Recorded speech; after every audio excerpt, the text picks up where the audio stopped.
नमस्कार. पशुवैद्यकीय रोगनिदान प्रयोगशाळा नारायणगावच्या यूट्यूब चॅनेलमध्ये मी डॉक्टर संजय काशीनाथ कुमकर, सेवानिवृत्त जिल्हा पशुसंवर्धन अधिकारी, आपला सर्व शेतकऱ्यांचे स्वागत करीत आहे. आजचा आपल्या चर्चेचा विषय आहे की शर्यतीच्या बैलांमध्ये प्रयोगशाळा तपासणीचे महत्त्व.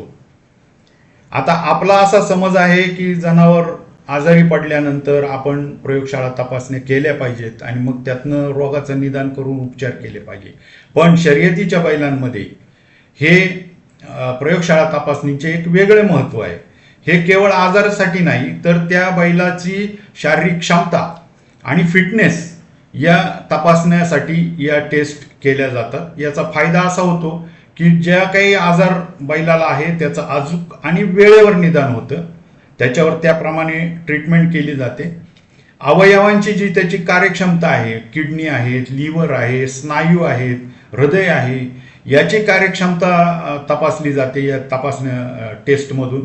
आणि मग त्याला जे काही पोषक तत्व कमी पडतायत याची भरपाई आपल्याला वेळच्या वेळी करता येते आणि आपला जो बैल आहे हा तंदुरुस्त राहतो.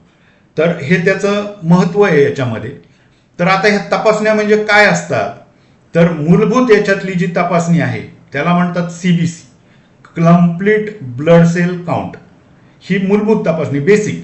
याच्यामध्ये काय तपासलं जातं, हिमोग्लोबिन आणि तांबड्या पेशींची संख्या.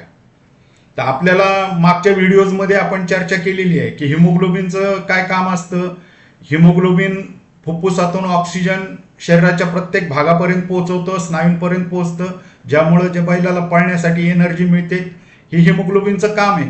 मग हिमोग्लोबिन कमी असेल तर नॅचरली बैलाचा स्पीड कमी होतो, अशक्तपणा येतो, वीकनेस येतो, बैल थंड होतो, ह्या गोष्टी होतात.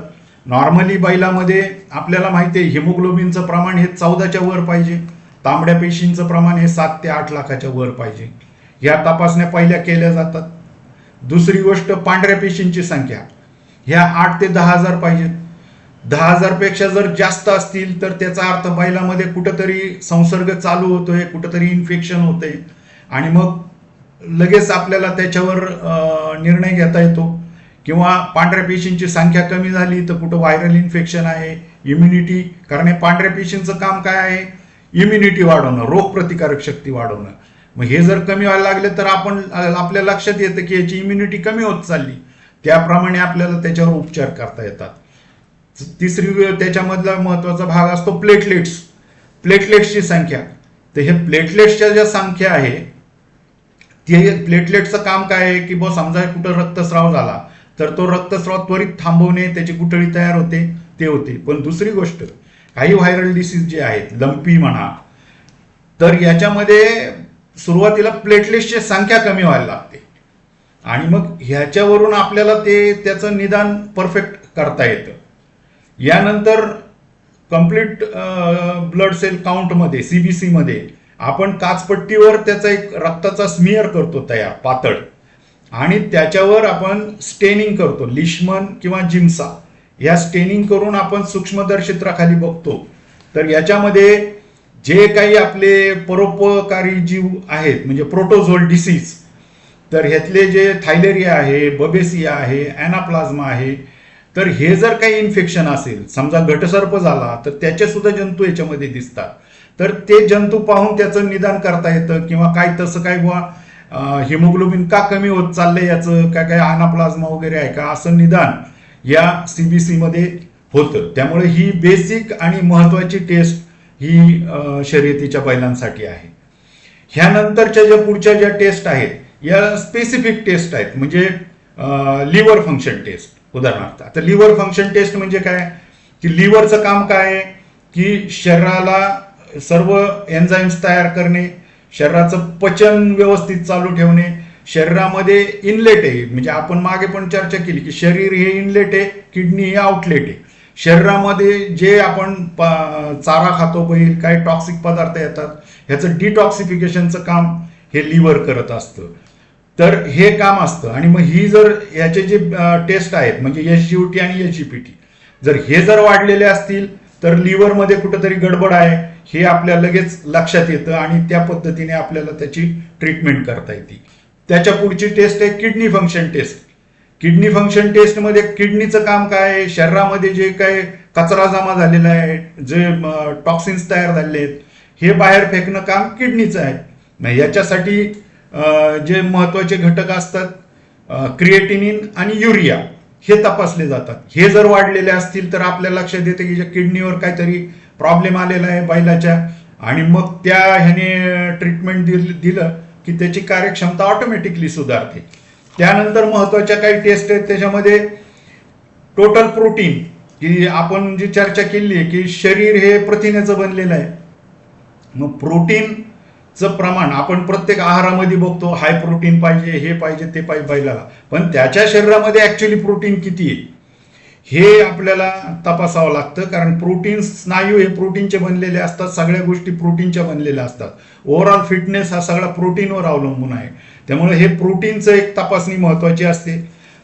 त्यानंतर कॅल्शियम, फॉस्फरस, मॅग्नेशियम हे जे आहे हे स्नायूंची लवचिकता, घनता, हाडांची घनता, सांध्यांचं आरोग्य, हे सगळं कॅल्शियम, फॉस्फरस आणि मॅग्नेशियम याच्यावर अवलंबून असतं. याची एक तपासणी आपण रेग्युलर करणे फार गरजेचं आहे. जर कमी पडत असेल तर ते आपल्याला आहारामधून वाढवता येतं.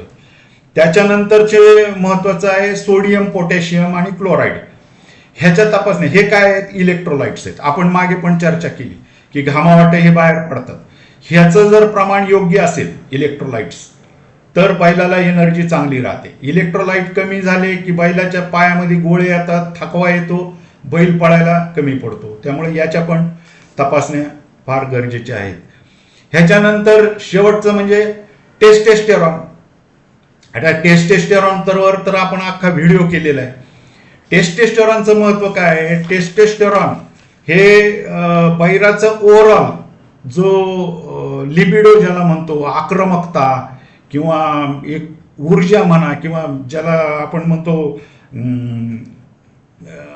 त्याचं जे नेचर आहे, म्हणजे हे सगळं त्या टेस्टेस्टेरॉनवर अवलंबून असतं. गरमी, थोडक्यात गरमी म्हणतो ती असते. दुसरी गोष्ट टेस्टेस्टेरॉनवर स्नायूंची वाढ, नंतर लाल पेशींची कार्यक्षमता ही सुद्धा त्याच्यावर अवलंबून असते. आणि फिजिकली लहानपणापासूनच जर टेस्टेस्टेरॉनचं जर प्रमाण चांगलं असेल तर बैलाची उंची, नंतर जे वशिंड आहे त्याचा जो आकार आहे हा सगळा त्या टेस्टेस्टेरॉनवर अवलंबून असतो.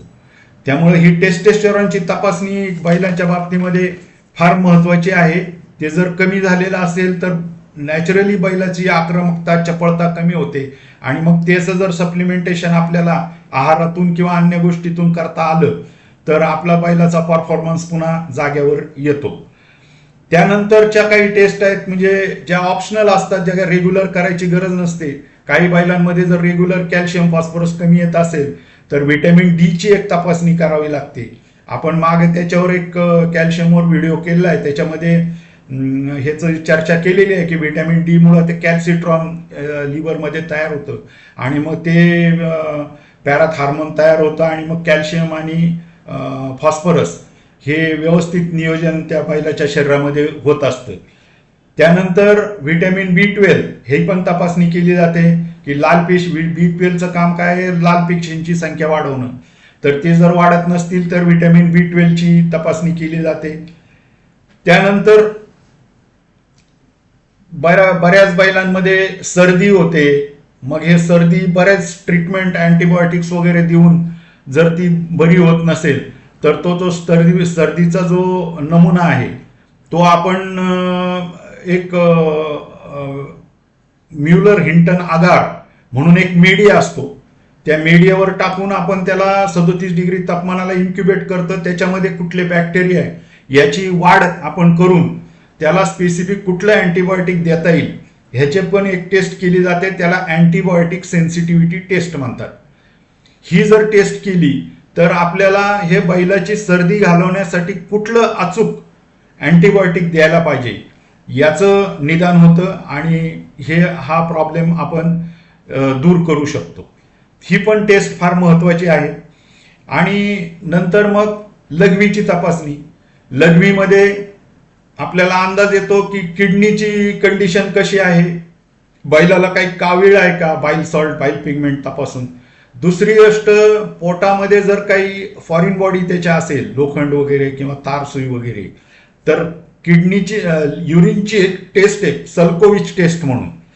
ही सल्कोविच टेस्ट जर पॉझिटिव्ह आली आणि आपण सीबीसी मध्ये ज्या पांढऱ्या पेशी तपासतो त्याच्यामध्ये न्यूट्रोफिल, आणि ह्या न्यूट्रोफिल मध्ये ज्या इमॅच्युअर न्यूट्रोफिल ज्याला आपण बँड सेल म्हणतो, ह्याचं प्रमाण जर 5च्या वर असेल आणि जर लघवीमध्ये सल्कोविच टेस्ट जर स्ट्रॉंगली पॉझिटिव्ह आलेली असेल, तर अशा बैलामध्ये पोटामध्ये तार सुई असण्याची शक्यता जवळजवळ 90% असते. ह्याचं निदान सुद्धा लघवी आणि रक्त तपासणीनंतर करता येतं. तर हे एक महत्वाचं आहे. दुसरी गोष्ट, शेणाची तपासणी. शेणाच्या तपासणीमध्ये प्राथमिक बैलाच्या पोटामध्ये जे जंत असतात ह्याची अंडी शेणामधून पडत असतात. शेणाची तपासणी केल्यानंतर ते अंडींचं आकार, त्याचं नेचर पाहून आम्हाला ह्याच्या पोटामध्ये कुठले जंत आहेत याचं निदान करता येतं. दुसरी गोष्ट, शेणामध्ये जे येणारे न पचलेले पदार्थ किती प्रमाणात आहे याच्यावरून बैलाच्या पचनाची कार्यक्षमता किती आहे ह्याचं निदान करता येतं. त्यामुळे हे पण फार महत्वाचं आहे. आणि बऱ्याच बैलांमध्ये खर्जेसारखे आजार येतात. पूर्वी फार असायचे, आता त्याला ते हायटेक म्हणून इंजेक्शन आलेलं आहे. हायटेक इंजेक्शन दिलं की जे मेंज, खरूज बिरूज जे आहे, डिमोडेक्टिक मेंज वगैरे, हे लगेच निघून जातं. त्याचं फार प्रभावी इंजेक्शन आहे. आम्ही नवीन प्रॅक्टिस चालू केली तेव्हा फार डोकेदुखीचं काम होतंय, पण ते हायटेक इंजेक्शनमुळे आता बैलाची स्किन वगैरे चकचकीत राहते. तरी पण बऱ्याच बैलांमध्ये हायटेक इंजेक्शन देऊन म्हणा किंवा त्याची प्रतिकारशक्ती आल्यामुळं हे अशा प्रकारचे खर्जेसारखे आजार हे बरेचसे त्वचेमध्ये दिसतात. तर ह्याच्यासाठी स्किन स्क्रेपिंग एक्झामिनेशन म्हणजे काय करायचं, ब्लेडनी ते त्वचा थोडी रक्त येईपर्यंत खरडून काढायची आणि ते मटेरियल कागदामध्ये गोळा करून आमच्या इथं आणायचं. आम्ही ते पोटॅशियम हायड्रॉक्साईडमध्ये डिझॉल्व्ह करून ते आमच्या मायक्रोस्कोप खाली चेक करतो. आणि हे चेक केल्यानंतर तिथं कुठला बुवा आजार आहे, मेंज आहे किंवा कुठलं काय आहे त्याचं निदान होतं. त्याच्यावर योग्य ती ट्रीटमेंट करता येते आणि बैलाची स्किन पुन्हा पहिल्यासारखी चकचकीत करता येते. तर या सर्वसाधारणपणे ज्या बेसिक टेस्ट आहेत शर्यतीच्या बैलासाठी, फारशा काही खर्चिक नाही आहेत या, पण ह्या रेग्युलर करणं गरजेचं आहे. ज्याच्या योगे आपल्या बैलाचं फिटनेस हे चांगलं राहू शकतं. तर या सगळ्या टेस्ट आपल्याकडे पशुवैद्यकीय रोगनिदान प्रयोगशाळा नारायणगाव येथे उपलब्ध आहेत. 10 ते 4 ही प्रयोगशाळेची वेळ आहे. या वेळेत जर सॅम्पल आणून दिले तर आम्ही तपासून तुम्हाला ते देतो आणि जे काही समजा काही त्याच्यात घटक काही कमी जास्त असेल त्यासाठी आम्ही मोफत मार्गदर्शन सुद्धा तुम्हाला करतो. तर सर्वांना विनंती आहे या सुविधेचा आपण लाभ घ्या. आणि नेहमीप्रमाणे तुम्हाला जर काही कधी शंका असतील तर माझा मोबाईल क्रमांक आहे 9960 922 405, 9960 922 405. या क्रमांकावर दिवसभर कधीही फोन करून तुम्ही तुमचे शंका निरसन करू शकता. याच्यामध्ये काही अडचणी असतील तर मला विचाराच, मला कॉमेंटमध्ये जरी टाकलं तरी मी त्याला पुन्हा रिप्लाय करीन. सर्वांना विनंती आहे की मला 40 वर्षाच्या अनुभवामधून आणि फील्डवरच्या ज्या काही गरजेच्या गोष्टी आहेत ह्या मी आपल्याशी रेग्युलर शेअर करत असतो. कृपया माझ्या चॅनेलला लाईक करा, हा माझा व्हिडिओ सगळ्यांना शेअर करा की ही सगळी माहिती आपल्या सर्व गाडा मालक बंधूंना मिळेल. आणि माझा चॅनेल कृपया सबस्क्राईब करा की ज्या वेळी मी नवीन काही इन्फॉर्मेटिव्ह व्हिडिओ तुम्हाला टाकत असेल त्याचं नोटिफिकेशन आपल्याला मिळेल आणि आपल्याला वेळच्या वेळी ते पाहता येतील. धन्यवाद.